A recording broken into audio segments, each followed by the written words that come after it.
is with great pleasure that I get to introduce Dr. Cara Judea Alhadeff, our second keynote speaker. Dr. Cara Judea Alhadeff, Sephardic professor of interfaith transdisciplinary collaboration, has published dozens of books and articles on interfaith climate justice, art, gender and sexuality, Jewish and ethnic studies, including the critically acclaimed Zazu Dreams Between the Scarab and the Dung Beetle, A Cautionary Fable for the Anthropocene Era, and Viscous Expectations, Justice, Vulnerability, the Obscene. Her photographs, performance videos are in private and public collections, including MoMA Salzburg and San Francisco MoMA. Alongside Archbishop Desmond Tutu and Vandana Shiva, Alhadeff received the Random Kindness Community Resilience Leadership Award 2020. Alhadeff's theoretical and visual work is the subject of documentaries for international public television. Former professor of performance and pedagogy at UC Santa Cruz and program director for Jews of the Earth, Alhadeff teaches, performs, and parents a creative zero-waste life. It has been an absolute pleasure to get to know and to work with Cara, and the title of her talk today will be Quantum Entanglements, ReAnimating the Embodied Language of Ladino. Please join me in welcoming Cara. Thank you. Thank you so much, Kyle. And everyone who is still here, that's fabulous. I'm delighted to be part of this process with all of you. Today, as you receive the juxtapositions between text and image, I invite you to step into the fluidity of Ladino consciousness, a dialogue that plays between the personal and the political. And you will see images of my and from the book on the Sephardic histories book that I've written on the Anthropocene, and those paintings by Micaela Amato, and also a few of Micaela's composite photographs. So let us make believe for a moment. Let's say we are in a progressive synagogue, perhaps somewhere in the Bay Area. It is Shabbat. The rabbi has just finished her sermon on racial equity and restorative justice. The congregation gathers to greet one another. Jonathan, Rebecca, Cara, Gut Shabbos. I swallow hard, my skin prickles. I feel woozy with a surge of familiar urgency and subsequent guilt at being disruptive yet again.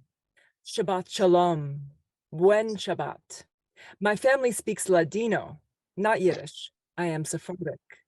At this point, with as much grace and diplomacy as I can muster, I feel compelled to express what feels like a contradiction between the rabbi's Ashkenazi-dominant linguistic assumptions and the wisdom she conveyed during her Shabbat sermon. And please let me know if you can see these images as we continue. Lo que se aprende en la cuna, 100 años dura. What you learn in the cradle lasts 100 years. Now in real time. Children in my 4th grade class in rural Texas searched through my big curly hair, looking for horns. This is an image Micaela made of myself as a child with Velasquez Infanta. The kids in the school cafeteria would go into vomit-mimicking hysterics because they saw my yapracas and even bagels as dog biscuits, my colorful clothes and elaborate jewelry as gypsy-like and gaudy. My voice, gestures, opinions were too big, completely out of place. They encountered my Jewish otherness as danger and as a reflection of the abject. My mother and I were clearly displaced, seen as foreigners, trespassing on US territory. This was my first embodied understanding of the relationship between individual experience and the greater whole, the vulnerability of my ethnic body and the vulnerability of my natural environment, the private and the public, microcosmic interactions reflecting macrocosmic interconnections. I quickly learned both the extraordinary danger and vitality of difference, the lived intersection between cultural diversity and biodiversity. Moving beyond socially imposed binaries, my daily life as a writer, artist, writer, mother, and activist attempts to illuminate possibilities of inhabiting the fertility of seemingly contradictory interstitial terrain. As a minority within a minority, and yes, the category minority is itself problematic, reifying the ostensible majority as an illusory norm. Sephardic among Ashkenazim, I unequivocally traverse the topography of the uncanny. Julia Kristeva tells us the uncanny is the boundary of what is assimilable, thinkable. I have seen myself as a kind of invisible Jew in Christian North America, appearing Spanish, Italian, or Arabic. Sephardim and Mizrahim are often mistaken as Muslim or Catholic and pass into situations where anti-Semitism would have stopped a Yiddish-speaking person. For example, when I was living in Tunisia, for reasons of daily survival, I had to conceal that I am a Jew. In spite of the confusion and guilt I felt, I was grateful to be able to pass, mistaken as a Muslim Arab from the city. 3 years later, in 1992, while I was an undergrad at Sarah Lawrence College in New York, I attended my first Jews for Racial and Economic Justice meeting, JFRIG meeting. The guest organizers, Irina Klepfitz and Melanie K. Kantrowitz, asked us to draw our first experience with anti-Semitism of my paper and pointed arrows toward the empty space, titling the lacuna, The Spectacle of the Invisible. Across campus and across the US, oppression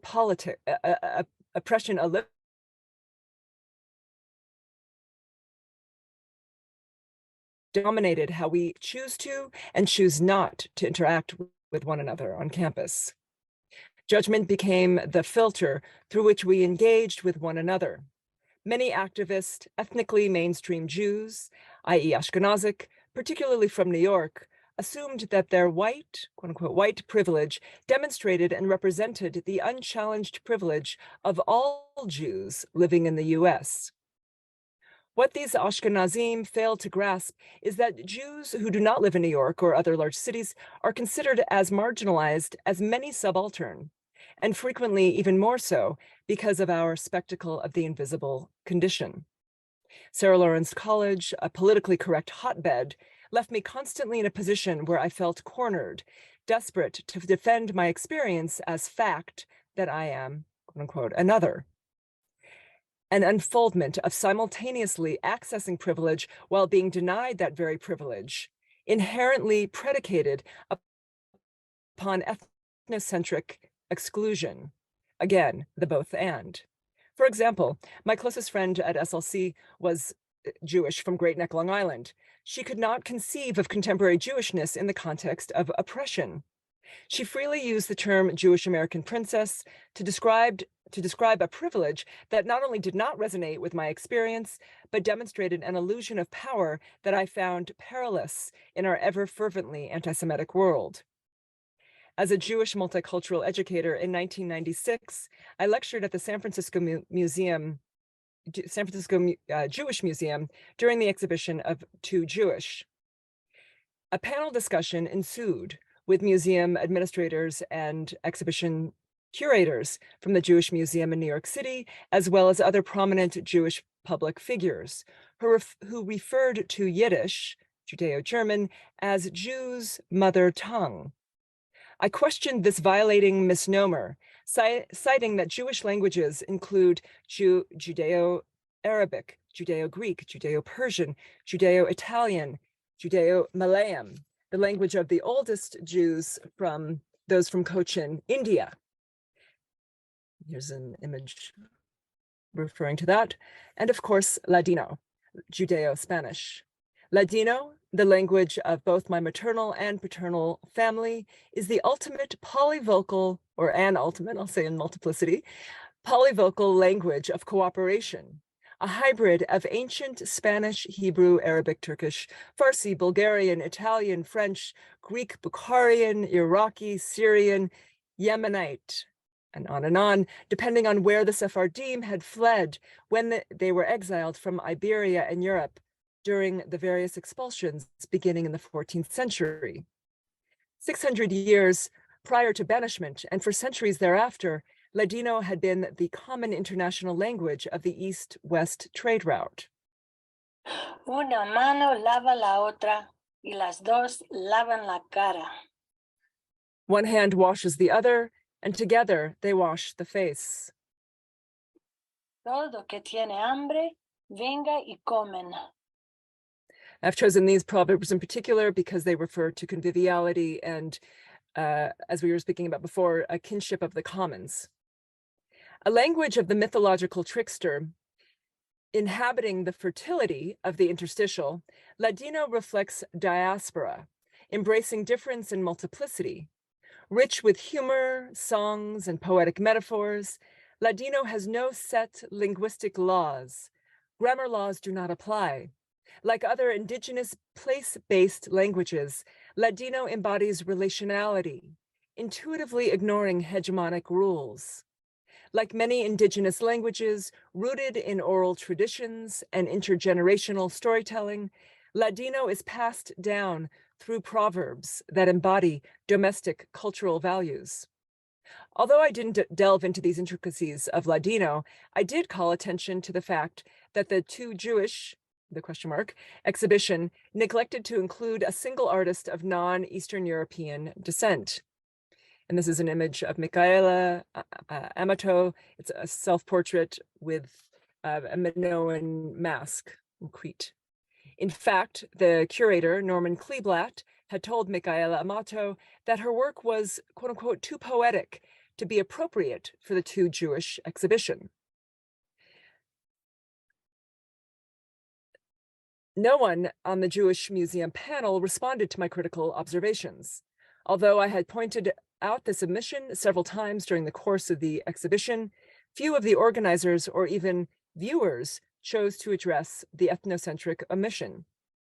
Finally, in response to my comments, a woman from the audience stood up in anger and tears. She explained that as an Italian Jew, she had never been accepted as an Italian, but always identified as a Jew. And in the States, she was not recognized by Ashkenazim as Jewish, but was identified instead as Italian. 15 years later, while I was professor of critical pedagogy at UC Santa Cruz, many of my students were baffled by my continual references to my Sephardic heritage in the context of institutionalized racism, colonialism, compulsory education, globalization, and climate chaos. They dismissed the possibility of ancestral memory, claiming it does not exist because they couldn't find it on Google. During COVID lockdown, while living at Earth Haven Eco Village in North Carolina, the only non-passing person of color, my son, who is half Black, often does pass as white. Ironically, this person's name was Golden, publicly on the community email listserv accused me of impersonating a person of color. But both the humiliation and impotency felt all too familiar. Like the misnomer Judeo-Christian that is institutionalized, legitimized, and disseminated to erase difference, Judaism itself is misunderstood as a monolithic tradition. Additionally, the plurality of Judaism gets lost in the Ashkenormative compartmentalization of Reform, Conservative, and Orthodox. As a multicultural people, we must recognize pluralism in radical cultural difference among Ashkenazi, Sephardic, Mizrahi, and Arab Jews, overarching sensibilities manifested in melodies, modes of prayer, ways of expressing humor, to name just a few distinctions. Again, the spectacle of the invisible resurfaces. The denial of Sephardim, Mizrahim, and Arab Jews as viable people of color is echoed in both fairly mainstream Jewish organizations, such as Aleph, Alliance for Jewish Renewal, and in Jews of color organizations that are popping up across the US. However, Earthseed and Radical Healing are two examples of nonprofits that explicitly define people of color as a historical term referring to the shared experience of racism upon people from the African diaspora, Arabs, Middle Easterners, Latinx peoples, Asian Pacific Islanders, Native Americans, multiracial people, as well as immigrants and those whose native language is a source of oppression, end quote. Which brings us back to Ladino, the language of poetics and praxis. Before we enter the decolonized realm of proverb and parable, let us examine one primary source of linguistic oppression, the construction of whiteness as a social norm, whiteness as the illusion of neutral. Jewish, Arabic, Sephardi, and Mizrahi histories and cultures are conflated and denigrated as second-class citizens in Israel. I too am acutely aware that I conflate my hybrid ancestry, Sephardim from Rhodes and Mizrahim from Turkey, and early Jewish Arabs from Morocco, that together have instilled in me the relational sensibilities that define my creative impulse and sense of justice. This awareness is essential in understanding my urgent compulsion to collaborate in unfamiliar and often liminal territories in order to build or renew coalitions of empathy and action. My impetus to focus on the criticality of transdisciplinarity was initiated as a Sephardic, particularly small child, growing up in rural communities in Colorado and Texas. Living in the intermedial is a familiar zone for all Jews, but especially Sephardim here in the United States. The multiple folds of being Jewish are collapsed into the homogenized stereotype of the Ashkenazic, Eastern European, and then distilled into the all-consuming category of white. Within the colonial legacy of anti-Semitism, I question what color is this white? James Baldwin tells us, no one was white before they came to America. It took generations and a vast amount of coercion before this became a white country. The Jewish community, or more accurately, perhaps its remnants in America, have paid the highest and most extraordinary price for becoming white. For Jews came here from countries where they were not white, and they came here in part because they were not white. And that's, again, James Baldwin from On Being White and Other Lies. The assumption that all Jews are white and have unequivocal privilege denies the complexities of whiteness, anti-Semitism, and particularly the multiplicity of Jewish peoples from India, Iran, China, Ghana, Libya, and Ethiopia, to name just a few Jewish homelands. Reductive, institutionalized categories such as Jew, Arab, Muslim, white, perpetuate divisiveness, racism, government-sponsored terrorism, and ecological calamity. The cultural complexities of racism and ethnocentrism emerge as Jews are seen as a monolithic category, in particular by normative white Jews. Ironically, simultaneously to Ashkenazi Jews, we Sephardim are often labeled as exotic. Orientalizing us makes us somewhat more acceptable, more palatable. Sometimes we are not even seen as really being Jewish, given that our physical characteristics, our language, our Hebrew, food, spiritual customs, and healing practices are both ancient and ever-evolving hybrids. This is a photograph of my grandfather, my Papu, in his Botanica Caribbean in Spanish Harlem, sometime between the 1930s and the 60s in New York and Spanish Harlem. In the midst of this phenomenally rich multiplicity, many Ashkenazim dismiss Ladino as a dead language. In fact, according to UNESCO's Red Book, Ladino is a seriously endangered language. Reviving the diversity of Jewish spoken languages is critical to recognizing our global interconnectedness. El mundo se manea, mas no cae. The world shakes, but does not crumble. This reclamation is pivotal to embodying hybrid cultural identities and reflects the potency of biodiversity through our ecosystems. Hybrid identities ignite an ethics of difference rooted in an investigation of how to individually and collectively dissolve the calcifying tyranny of certainty, that which obliterates the possibility of difference. In 1991, Wolfgang Sachs warned us that languages are dying out I'll say this again, languages are dying out every bit as quickly as species, end quote. Without language extinction, he says, entire cultures are vanishing from the history of civilization, never to be lived again, end quote. If Ladino happens to be acknowledged by mainstream Jewry as a vital part of Sephardic culture and Jewish culture in general, it is considered a bastardized version of Spanish.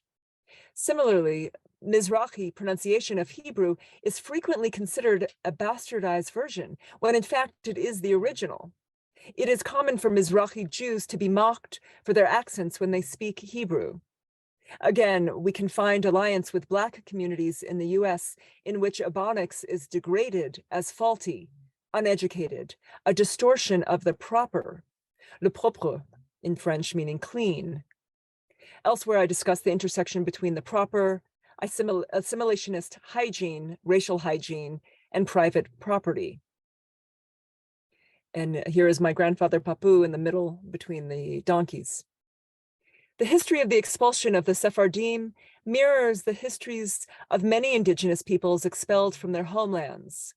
It represents the tension between the fatherland, so not the fatherland referred to prior in terms of Rhodes, the home of my family, but the fatherland reminiscent of Nazi Germany, and homeland. It is the foundation for how brutal ethnic cleansing continues to be normalized. As with ethnocentrism and all myths of racial purity, racial hygiene, Spain's nation-state edict of sangre de puro, limpieza de sangre, purity of blood, had horrific consequences. It meant that Moors, Muslims, and Jews, alhamas, were systematically categorized. Morisco, a term for descendants of Muslims forcibly converted to Christianity. Anusim, the forced ones. Marranos, swine. And chuetas, peg eaters. And then eradicated, tortured, burned at the stake, and exiled because of the so-called contamination of our blood. The Spanish Inquisition's fear of the other within reflected the totalitarian tendency underlying universalism. For example, the island of Mallorca, history of 15 siglos de racismo, demonstrates how the legacy of the Inquisition continues today to infect the lives of the ancestors of those who were forced to convert to Christianity 500 years ago. International crypto-Jewish communities reflect this intergenerational trauma. Throughout Spain today, racist legacy survives in fairy tales taught generation after generation, in children's songs and rhymes repeated from the cradle to adulthood. Children are taught to recite the surnames of Jewish and Muslim families from Inquisitional 15th century, which subliminally perpetuates this hatred and preserves Spain's purity of blood law even today. Again, language dictates behavior. Following the historical atrocities of the Spanish Inquisition, crossing many terrains, La Chuetas Mallorquines have learned how to live in the interstices of society. And this is an image of my Aunt Perla, who I recently learned was also called in terms of nicknames, the Colossus of Rhodes, and her husband, the rabbi, sitting, and in between them, the bodyguard. Inhabiting the interstices of society in their personal narratives of family history, and as mythic spectacles of their own invisibility. La Chuetas mirror the transgressive trickster who attempts to resist integration. Integration bleaches us of our heritage. For Sephardim, integration, equality, more precisely erasure of difference, is founded on both the Spanish monarchy's xenophobia and the distorting Ashkenazi, Zionist, Israeli, European hegemony. And that's a quote from The Flying Camel. As I have written and performed in numerous settings from a young age, I embodied the knowledge that I am nature, that I gestate difference. Growing up in both unrestricted natural worlds and omnipresent anti-Semitism and racism, I have always chosen to live life in conscious, explicit relation to others. Marginalized through constructed social, geographical, and corporeal borders, the other includes ethnic, economic, and more than human beings, non-human ecosystems. Montañas lloran por aire. Mountains cry for air. Embodying the uncanny, the stranger within, nature within disables hegemonic hierarchies that institutionalize false distinctions among the sentient and the animate. For example, Tyson Yonkamporta reminds us, in this way of knowing, there is no difference between you, a stone, a tree, or a traffic light. All contain knowledge, story, pattern, end quote. Ladino trickster knowledge demonstrates this capacity to embody the other within. Ladino offers an activism rooted in nonlinear indigeneity, in which our ancestral technologies converge with the modern world. And so today, in order to reanimate the language of my family, I share two of my daily practices that embody the quantum entanglements of Ladino, art and social ecological justice. Both are rooted in the following questions. How can we live our lives without sacrificing the lives of others? How can we transition from our petroleum pharmaceutical addicted cyberculture to a bioregional economics rooted in symbiotic relationships? How can we decolonize our bodies and our minds by learning from ancestral teachings? Underlying these questions, I ask, what does Ladino have to teach us about social justice activism? How can our understanding of Ladino revive spiritual eco-intelligence? An ever-evolving practice that reinvigorates our most vital relationships. The ever-unfurling answer lies in the mythological trickster, one of the ever-unfurling answers, the spirit of the crossroads. My visual art, theoretical practice, and passions play at this intersection of aesthetics and action. Through proverb and parable, Ladino offers an exquisite example of multiple coexisting cultures, a defiant synergy of difference that embraces contradiction and ambiguity rather than adhering to familiar norms of hierarchy and cultural domination. Ladino is messy. Our historical and lived syncretic identities break down illusory dichotomies, threatening the distinction between us and them, East and West. Ladino demands that we question taken for granted assumptions about what it means to be normal. As she unravels us versus them, ideologies, ostensibly self-evident facts that perpetuate discrimination through unquestioned, ingrained, habituated obedience, Ella Shohat finds herself confronted with an ontological subversion, a profound and visceral schizophrenia. Schizophrenia is exacerbated as colonial rule manifests simultaneous divide and conquer along with erasure of difference. Resisting this interlocking stranglehold of colonialist nation-state thinking, Ladino offers a community-based orientation. My family descends from Sephardi communities that fled Spain following centuries of Convivencia, referring to the symbiotic golden age of Spain, during which Jewish and Muslim literature, science, and arts flourished.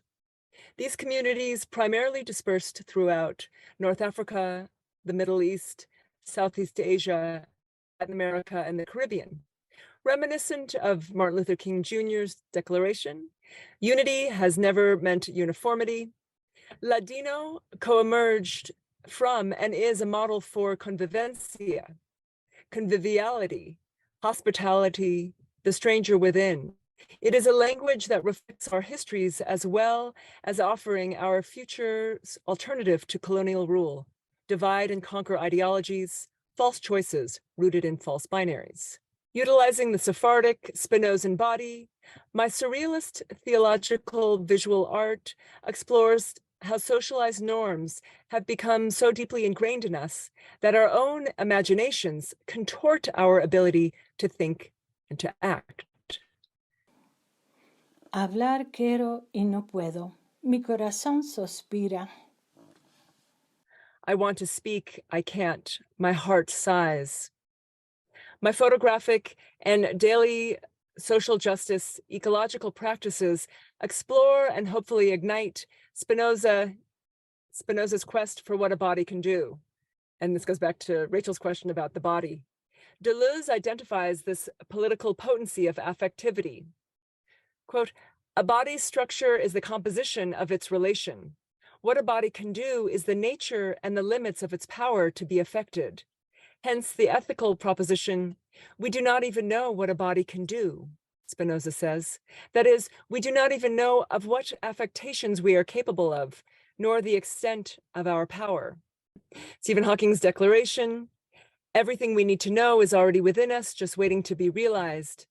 Like Nietzsche's Become Who You Are, underscores that we are already infinitely capable.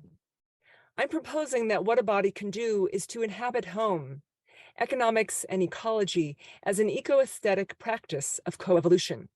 My portraits, again, next image, please, instinctively informed through Ladino sensibility, demonstrate how to access that capacity.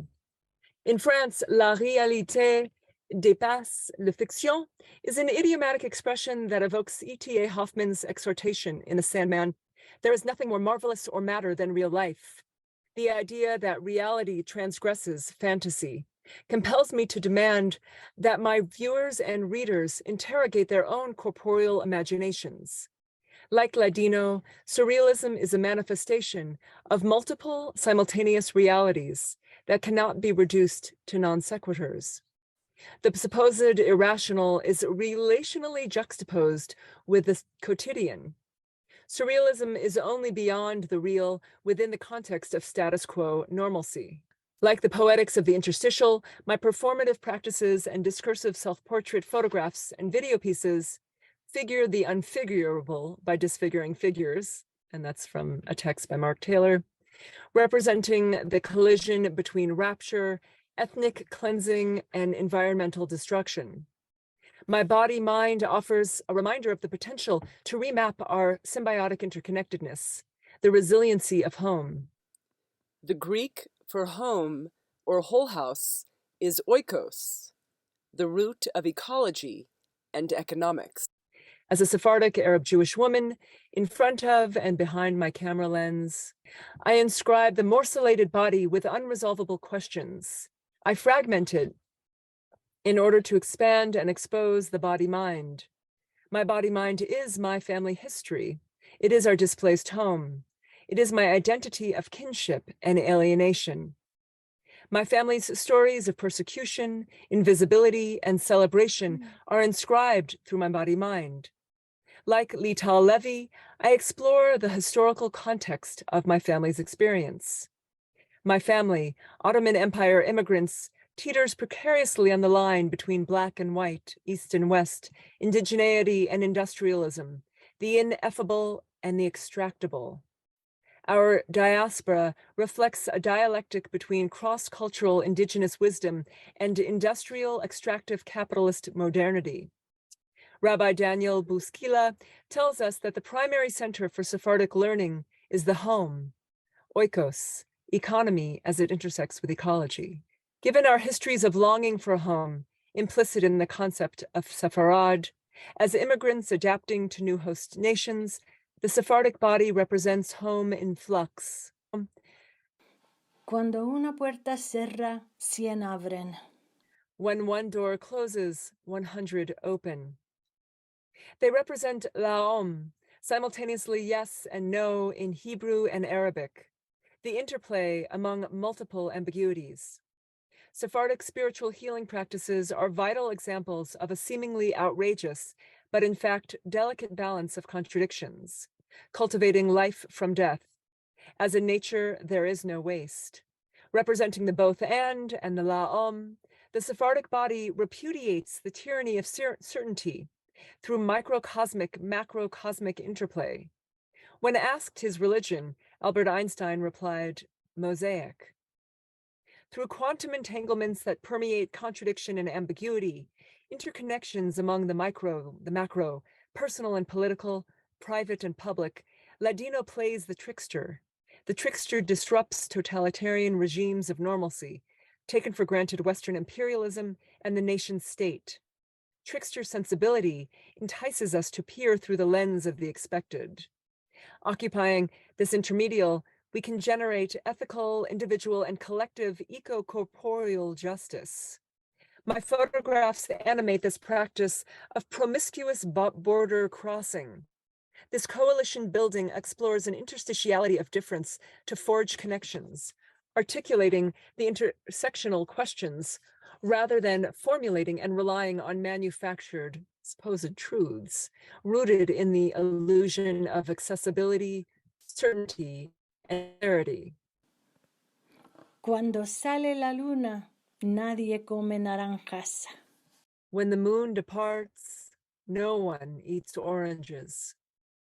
In addition to my photographs' exploration of trickster poetics, I wrote and perform my Sephardic Histories climate justice book about the search for home. Zazu Dreams, Between the Scarab and the Dung Beetle, a cautionary fable for the Anthropocene era. Zazu, the multiracial child-adult main character, shares, home, I now understood, was a lived and shared opening to global interconnectedness.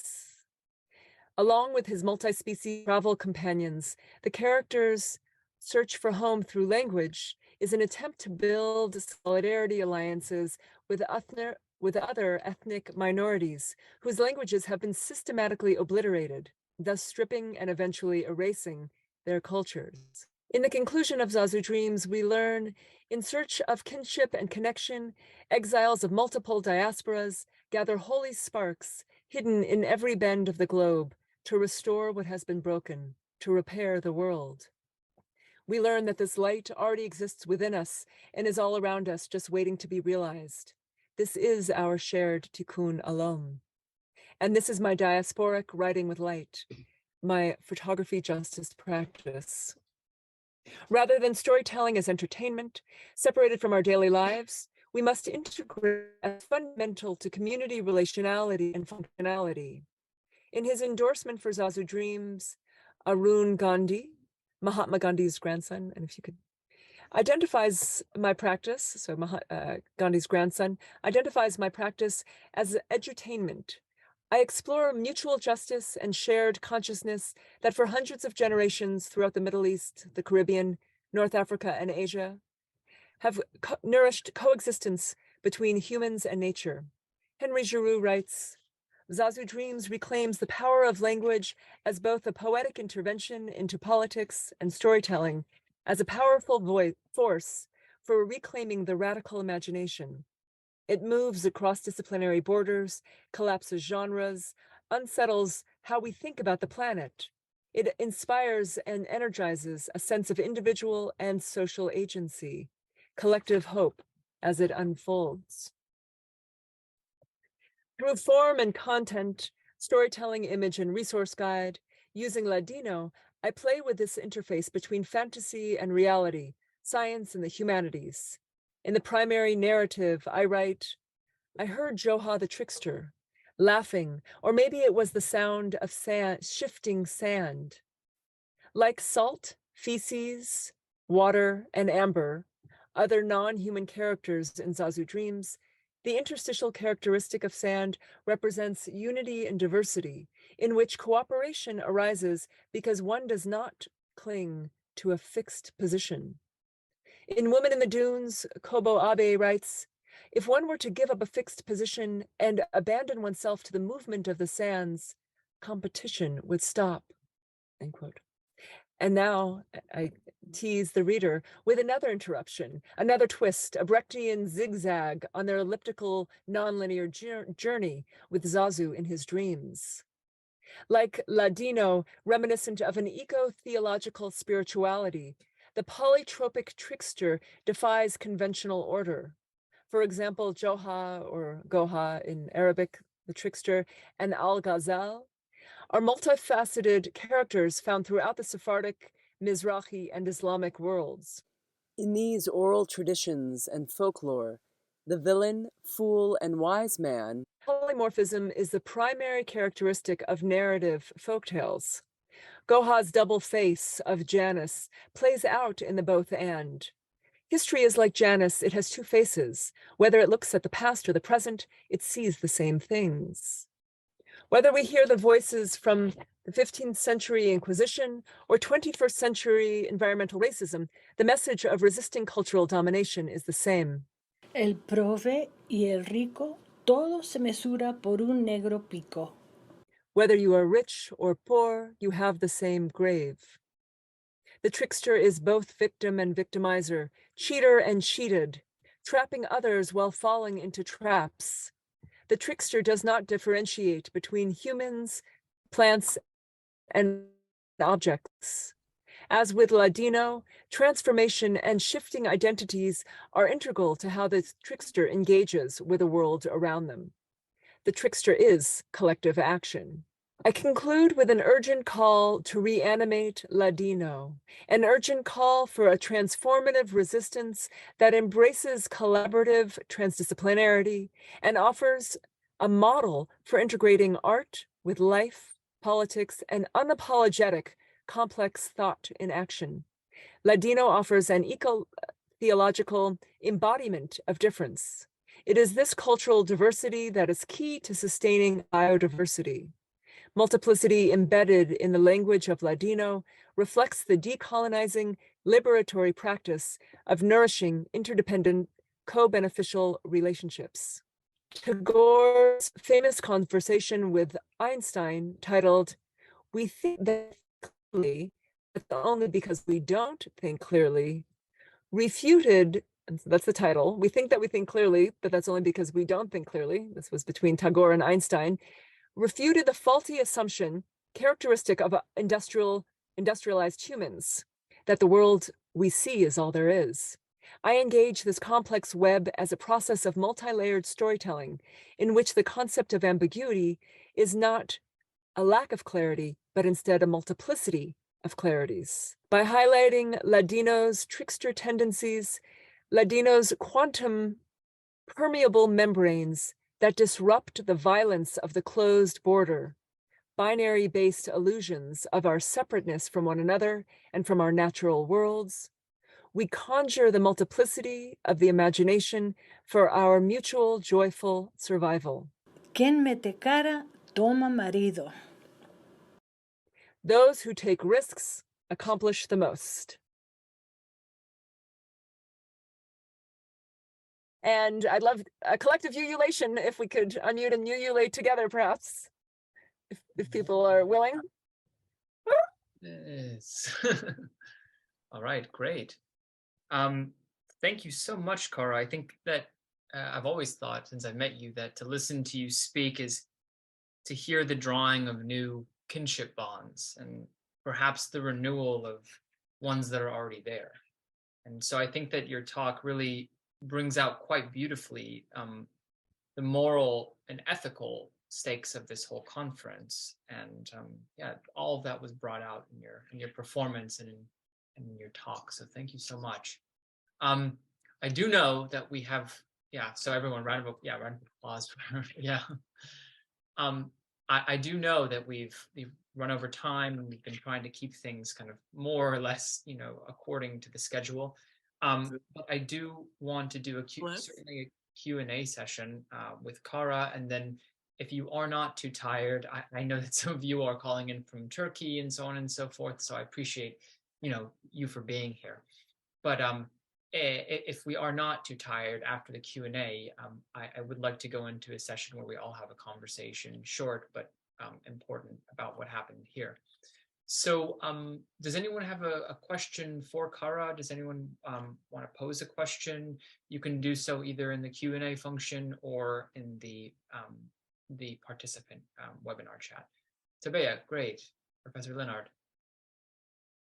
Thank you so much, and thank you for your talk, Cara. I have many questions for you, but I'm only going to use use my time for only one. So, in your talk, you used the expression. You talked about Yiddish as being Judeo-German, and I thought, well, of course, that's what it is, But I think that's not often thought in that kind of way, and so I'm thinking of, and even thinking about everybody else's presentations too, how important precise terms are and how important, like when we talked about the different names, so is it, Ladino, Judeo-Spanish, Españolí, Judaismo, so naming languages is really important.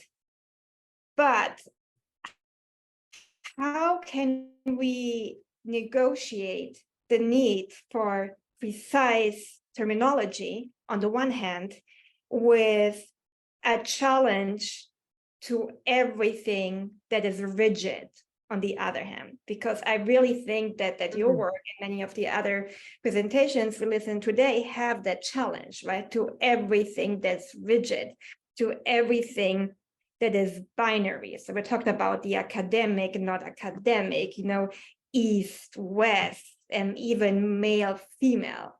So how do you negotiate these this tension? Yeah, I love your question. And I find that it comes up in my daily life, actually, because of the violence of the mind-body split that is continually imposed on us by our socialized, taken for granted norms. BKS Iyengar, the yoga phenomenal being, used the phrase, precision is freedom. So I'd like to distinguish between precision and rigidity. Precision as a molecular rather than minutia. Precision as absolutely poetry. That's the association I would make with, even when people, I'll use the harsh word, harsh verb, accuse. When people accuse me of using elitist academic jargon, I have to refute that by speaking about precision, that this isn't about rigidity. This is about when you're biting into something, like a sommelier, there's the layers. Precision is different from rigidity because rigidity reduces. Rigidity strips us. It eradicates difference. It annihilates difference. It obliterates multiplicity and diversity, both cultural diversity and biodiversity, every kind of diversity. But precision is almost an implosion of possibility. Precision embraces and amplifies, I would say. And it's that both and that I think the trickster embodies. So thank you so much for that beautiful question. Thank you, this was amazing.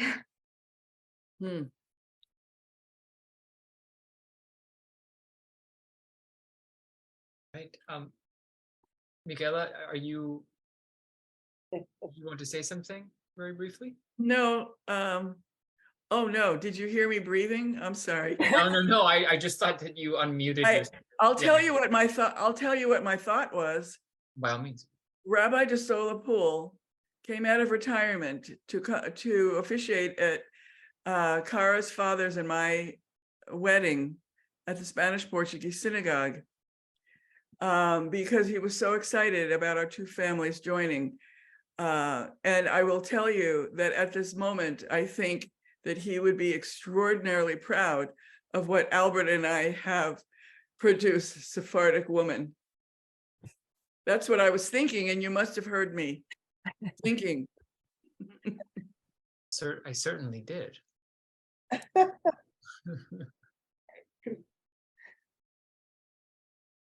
it is very interesting, Cara, because as I was listening to you talk, there's this traditional distinction in moral philosophy between ethics and morality. Ethics pertaining to questions of like first person questions of action. I should do this, or I ought to do this, right? And morality pertaining to mores, so like questions of society and so on and so forth. But when I listen to you, it's almost as if that binary itself is becoming undone as well. That what one should or ought to do is dissolved into what we should or ought to do. The personal, public, and I think that's a really powerful dimension of what you were trying to present to us, at least. I don't know. I know that you have training in critical philosophy, so maybe you could, in whatever way, reflect on this question. Certainly, and that's one reason why I titled this Quantum Entanglements, because of the urgency to witness the stranger within, to witness the we, and that we are simply by being here. That's one of the why I ask, being here on the planet is what I mean. One of the questions I ask is, how can we live without sacrificing the lives of others? Going back to Nessie's question to, I can't remember, speaker earlier, but in terms of extractive industries and gold mining.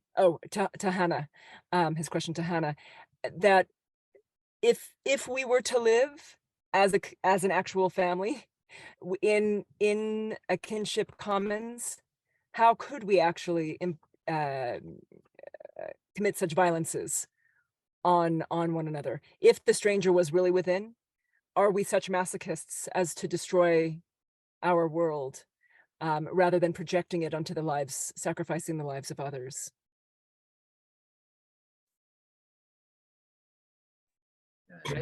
And I think that perhaps that question could take on a political dimension, or even a theological dimension, perhaps. I would identify it as an eco-theological. Yeah, eco-theological.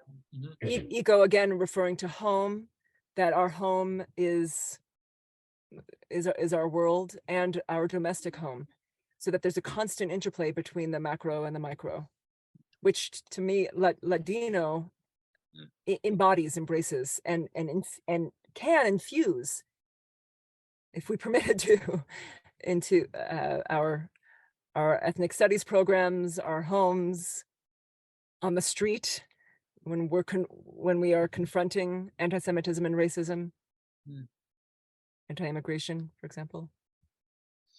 And so in some way we've as it were, we've come full circle with Professor Linard beginning her talk on Ladino and the use of the language and its secrecy and its various the uses to which it can be put, and now you've just essentially ended with Ladino itself, with the language, which is, at the end of the day, I suppose it's what remains, right? So I think that if anyone has any other question that they would like to ask, I want to give them the chance right now to speak or to write in the Q&A section. But if not, perhaps we could just kind of move into the final section of this conference, which is just essentially an open conversation, a chance for us to talk and a chance for us to kind of reflect without any particular agenda on, what we've heard here and what's gone on. So I suppose that marks the official end of the conference, and now we're going into the after party, as it were. And so I'm just going to open this up to you, and I would just love to listen, if possible, and take notes and learn and continue to learn as I have been the whole day. So thank you. I would like to say that I am adapting Zazu Dreams to stage production and a screen production, and looking for collaborators. And also, it has been translated into Spanish, and I am looking for a Spanish publisher, whether in Spain or throughout Latin America or the Caribbean. If anyone has any suggestions, I would be grateful. When we had Muestros Artistas at the end of February in Seattle, there were 6 of us artists, and it was similar to this wonderful day. It was a 2-day symposium leading up to a public event in person, which was very dramatic. And after the 5 of the 6 of us artists, so we were two musicians, 2 painters, a poet, and me, a prose writer, primarily. And after our public event with 250 people in the auditorium and a gorgeous Sephardic feast, the likes you have not seen since you went to the last wedding that was Sephardic with Sephardic food. We artists hadn't eaten really because we had been performing, and you don't eat before you perform, even though you might eat a little biscocho, which is what I ate, and they were very good. So after it, the 5 of us were famished. I mean, we had come through tumultuous fun and challenges and stresses and expressions of our art, and we were famished and absolutely wildly needed to have wine and mezzi, and which we found on the local Seattle University Ave. And we spent the next 2 hours in the hotel lobby laughing hysterically. And it was such a buildup that Kyle, I think we all need some wine, some raki. We need to let loose, in a sense, after all of this, especially building up to Cara's talk. So it's hard to translate that huge sense of release, of accomplishment, of expression, of togetherness and connecting, and put it into sort of sober commentary when what we need to do is go out drinking or laughing or something like that. So in fact, that's another way to go with the trickster, is towards laughter, and it's sort of a long distance from a university setting in a sense, but not. So that's what I want to add to this, that I don't know how we do that on Zoom. I don't think we can, but I just had to present it as an alternative image for a very just desire for some sort of closure or some sort of looking over the day or looking over a lot of things, which is that at some point, let's go drinking and laughing and do a lot of that really deep release that so much thinking deserves in the final analysis, as they say. So I'm just very grateful for this wonderful day and all of the opportunities and all of the experiences that have been shared today. And I thank every speaker, and I thank Kyle. And I know also there were a couple of people I wanted to thank on my Ladino production of Cantiga, because Navacone was wonderful in seeing that I had something to offer in Ladino. And then Brian Kirshen went over my original Ladino expression, my short story, my Cantiga. And then Aldo Sevi, spectacular editor. So I get to thank, is this Zazu joining us? I think so. So anyway, many, many thank yous to on my behalf, but on all of you and Kyle. And thank you so much for organizing this splendid symposium. And thank all of you. Thank you, Kyle.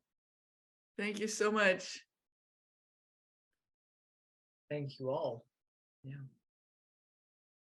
Kyle, it's been just such a pleasure to be working with you. Thank you, and to Bea. Absolutely. Yeah, thank you for everybody. Yes, and for it was really nice to see you, to meet you. Most of you virtually, but I hope that our path will cross again, hopefully soon, and hopefully with that kind of wonderful meal that Jane was talking about. Yes. I think we all need that. Yeah. My tequila, I toast to you. That's all. I would very much like to address, not now necessarily, but Nessie's question to Hannah, and perhaps that can be another Closing. Yeah. manifestation at some point. But for me, it's an absolutely critical question that cannot go unaddressed. Like to highlight that. Yeah. No tequila in that statement. I mean, in one way, one of the ways we could carry on this symposium, is certainly around drinks and so on and so forth. But another way is to ask, I suppose, the overly intellectual question of what next. What's the most adequate way to go forward? After what's been said. And so maybe we should, I think that UC Ladino should think about how to adequately complement an event like this for next year and how to bring this into the future as well. Because I think that I have the feeling that we've started something here, a discussion perhaps that merits some kind of following up. And around race specifically? Yeah. Do you mean around race specifically? Yeah, around race specifically, but also just around some of the broader questions around orality, ethics, testimony, Indigeneity. Yeah, that have been touched on, but perhaps not fully or adequately explored, throughout the conference itself. Yeah. What about entangled histories too? I mean, that's quite a popular topic these days, but I think that certainly resonated in so many ways too. I'm going to apologize. I have a dog who needs a walk desperately. So I'm going to say goodbye to everybody. And it was a real pleasure. And I'm so grateful to all of you. And my dog is going to be grateful to me because he really needs to go. But thank you so much. It was wonderful to see all of you. Thank you. So I know. Wonderful. All right, great. Well, I suppose that marks the end of the event, and thanks for all of you. Thanks for your words and your kindness, and thanks for being here. This was very productive and very fun, and I hope to see you all soon in the future.